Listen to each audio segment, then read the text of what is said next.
This gameplay video is brought to you by very generous patron Shuffles. Yoshimaru and Reyhan versus Katilda. Client went a bit goofy and funny on me there, but yeah, we have got down a turn 1 Esper Sentinel. And now we've got access to a Mana Gorger Hydra. Probably better off getting the Renata into play, seeing as how... oh, actually we don't have double green. So in that case it is Mana Gorger Hydra and Yoshimaru, I think. Plus counter going onto the Mana Gorger Hydra because we cast Yoshimaru afterwards. And swing in with the Esper Sentinel. Katilda coming down on turn 2. We draw into Mythos of Nethroi. We can blow up Katilda with that. We don't have the 3 colours to put into it yet. Yeah, can't play out our legendary either, annoyingly. Let's go for the Reyhan in that case. So Reyhan entering will trigger the Yoshimaru. And now we can swing in with a couple of creatures. Katilda itself will tap for mana, so that has allowed them into a Sagada. Alright, and we managed to get into a land, so do we need to bother with the Renata at this point? I think it's probably a good idea just to go for the dam. Don't think we need to worry about a board wipe just yet because, well, we're the ones with the more creatures in play, especially after casting dam over here. And that means we can turn everything in sideways towards our opponent. Mana Gorger Hydra a 6/6 now. And we can still hold up the Mythos of Nethroi. Augur of Autumn being cast into the Mana Gorger Hydra. And they might be able to get some humans off that. What's the caveat there? Oh, they need 3 or more creatures of different powers before they can cast creatures off the top. Aurum Reef the Vastwood going to put a plus counter on this, so that makes its power 3 now, which might be relevant. Not going to bother going for the removal spell here, we'll just get out a Tricycle Land. Alright, and there's an Abzan Charm, so we can use that onto the Augur of Autumn. And that will allow us to continue to aggro out our opponent. Mana Gorger Hydra and 8/8 now, we can keep turning in sideways here. So managing to knock them down to 7, they're going to need a board wipe here. Maybe should have gone for the Mythos, so we can hold up Heroic Intervention. Might have been a better idea. Well, it's no board wipe, just playing more creatures. Bereaved Survivor.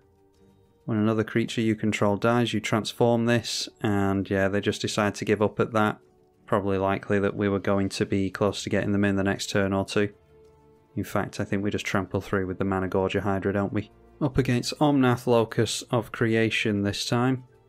And yeah, we've got access to ramp on both turns 2 and 3, so we will keep. Don't think our opponent's going to be removing the Yoshimaru, so we might as well be chipping away at our opponent whilst we ramp.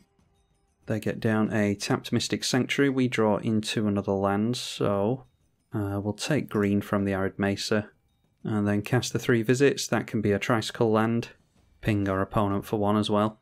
Okay, just holding up a couple of mana, getting to another land, so yeah, I think it's still the Kodama's Reach. Yep, and they do go for counter magic there. That's a remand, so not going to lose out on it at least. It just buys them a turn. Get out a black piece of tapped mana from the Verdant Catacombs and hit our opponent. That is a Life from the Loam for our opponent. Just deciding to get that in the graveyard so that they can start dredging lands out. Playing in tapped a Seagate Reborn. Oh, forgot to get out a tap land in the Verdant Catacombs, oh well. So that's a Shadow Spear now. Maybe should get down some creatures whilst my opponent is shields down. So we'll get down an untapped land with the Verdant Catacombs instead. So getting out both of our jewels off the fetches, we'll go for the Mana Gorger Hydra first. And then it is Duskshell Crawler. We'll put a plus counter. Might as well just put it on the Yoshimaru. Haven't got any legendaries out yet. And our plus countered creatures do have trample now thanks to the insect. But of course they have a Supreme Verdict, so setting us back quite a ways there. We'll put our Yoshimaru back in the command zone. Still got 5 cards in hand over there. Okay, Mythos of Nethroi. We can go for Kodama's Reach before we get out the dog again. Get 1 of each basic. The Swamp can go into play tapped. And then play a land for the turn, get out our commander. A 3 visits from Omnath. Takes them into a Renin 6. And one of the rare occasions in which the -1 is actually going to be relevant in commander. Once again getting rid of our Yoshimaru. And now they've got a Gaia's Cradle as well, down to 3 cards and no creatures in play. So Gaia's Cradle not as good as it might be. a Hangerback Walker for us for more plus counter shenanigans.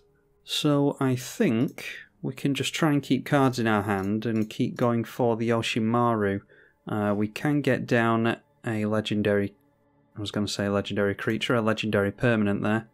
So we'll take our Yoshimaru out of range of the Wrenn and 6.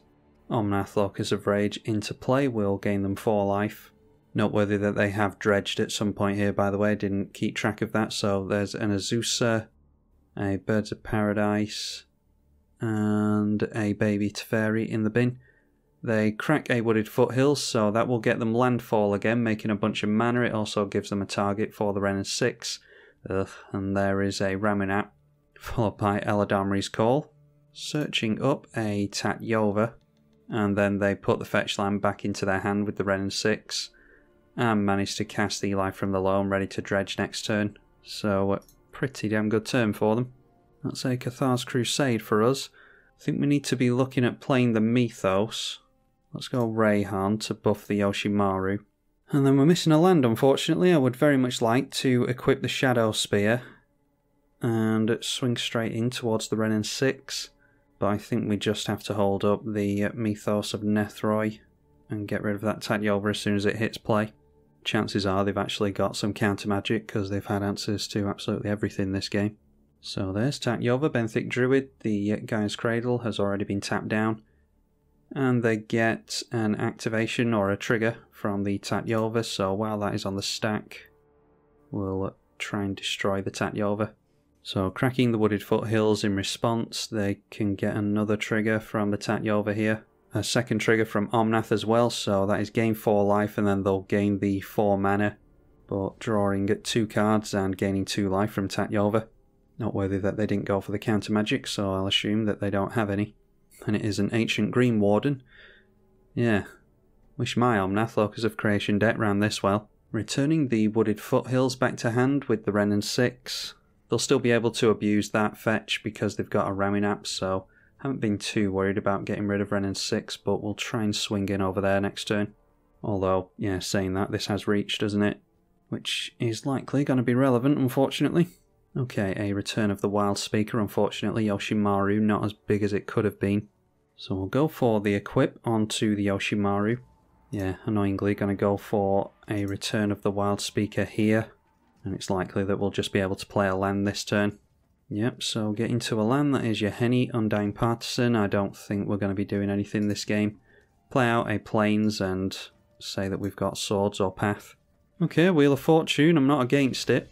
So drawing into Pride Malkin, giving our stuff with plus counters Trample.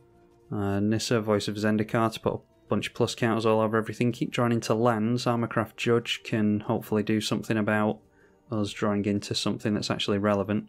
Anyway, our opponent has both the Tireless cards in, Tireless Tracker and Tireless Provisioner. So this is where they really start going off. Glad that we have seen the back of the Tatyova. Luckily, can only make 1 land a turn, cracking one of the clue tokens. They did play and crack a Flooded Strand there, I think it must have been. Getting into all the good stuff. That is Lotus Cobra. Returning a land to hand with the Wrenn and 6. This is a -7 emblem, so yeah, we do have to be wary of that. Wow, another land, yeah. Okay, we'll play out the Pride Malkin so that we've got more creatures with plus counters on them, but it does feel like a really goofy and long-winded way of actually getting into something relevant. So I'll play a basic for the turn, and we'll play out the Armorcraft Judge. Gonna draw 3 cards here unless our opponent does something. It does enter play. Okay, and we've got Sylvan Library, Yavimaya, and a Rishkar now, so we'll attempt the Sylvan Library. That comes down as well, so I think we can assume that there's no counter magic from our opponent, or maybe they're just letting us play stuff out because it's of no particular threat to them. Still can't swing in. At the end of our turn, they go for a crop rotation, sacrificing the Mystic Sanctuary so they can replay that out of the bin next turn and put something good on top. Getting landfall twice on everything thanks to the Ancient Green Warden. So it is multiple treasures, multiple clue tokens, and getting the additional mana from Omnath as well, which they might just use straight away on the clue tokens. Cracking a Scalding Tarn there, getting a Volcanic Island, so even more landfall. They're making mana with the Lotus Cobra as well. And there we see ourselves a Mystical Tutor. Mystical Tutor, what did that go for? That was a Cyclonic Rift, so yeah, pretty much game over, I imagine. We're not going to be able to catch up with them at this point. Not that we could do anyway. That was all during our end step.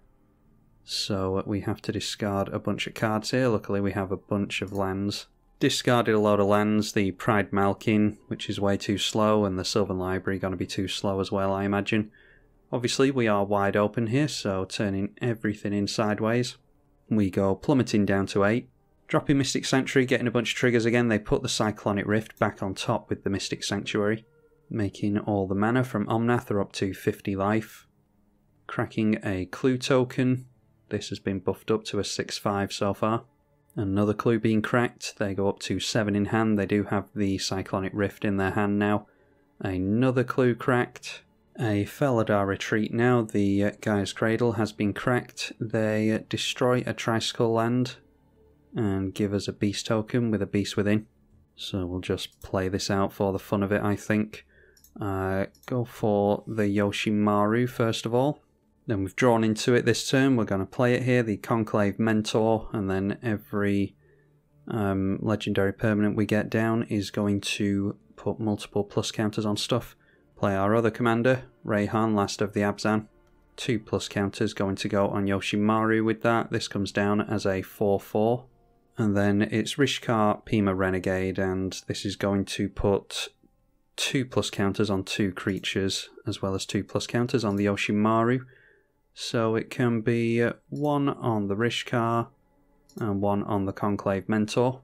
And all our opponent does is Rift here ultimately. So you're seeing what we want to do with this deck at the very least, but yeah, when a Lands Matter deck goes off, it really goes off, and our opponent has done very well controlling the early game here and getting into the long game and going off on us. Cracking some Clue tokens. Hopefully they do go for the Rift and actually win next turn. Yep, there it is.